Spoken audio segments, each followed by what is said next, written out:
Amy, you are drawing more and more expressively with every exercise that we do.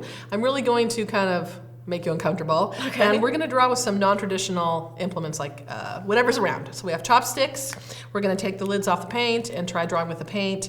And the purpose of this is to just free you even further from understanding, you know, a pencil makes a certain mark, but what mark does a chopstick make? And can you still make a piece of art, you know, with those kinds of marks?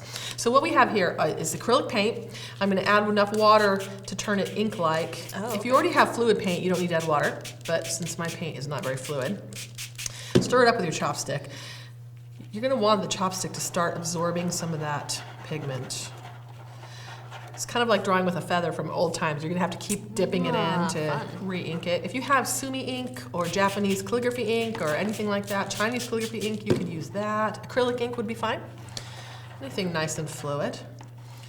See how it's starting to wick up the chopstick, which is good, because then we'll get a little more drawing. I've drawn with both ends. I like the flat end, you know, the end that's angled. It'll depend on where you're getting your chopsticks, I guess. Okay. Now, this is going to make a mark that doesn't look like a pencil. It's going to make a really bold mark. And so what do you think the style needs to be? Lots of detail or little detail? Little. Little detail. So when we're doing something like this, we have to really abstract the face. And abstracting means remove details. Okay. So just like we did before, we left off lines and we left off features, we're going to need to do something similar to that. If you add too many details like this, it'll be kind of like, why did my kindergartner draw a mutant face? Okay? So go ahead and start. You have to dip it quite a bit.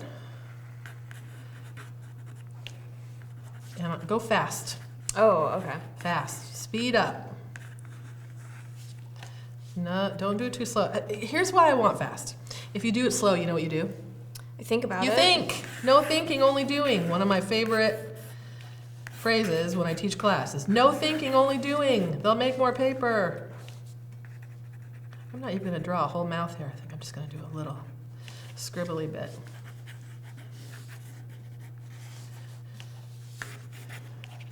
Try using your chopstick to make extra little scribbles and marks. Pull it in, twist it, drag it through, see what happens. Yeah, oh, I love it. You're doing so good, Amy. So good.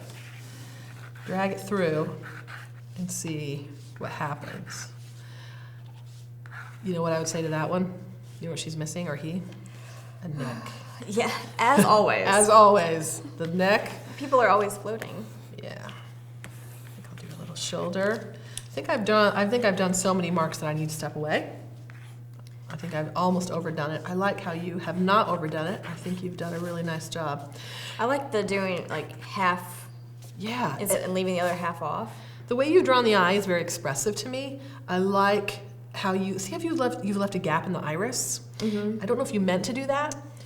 But product of the chopstick, I think. Yeah, that's why the non-traditional drawing materials are fun, because you can't control them in the same way. If you'd done a pencil, you may have filled that in. I totally But would because there's a gap there, and the way you've drawn the lower eye, it really gives a sense of sadness and expression. Like you really can read the emotion.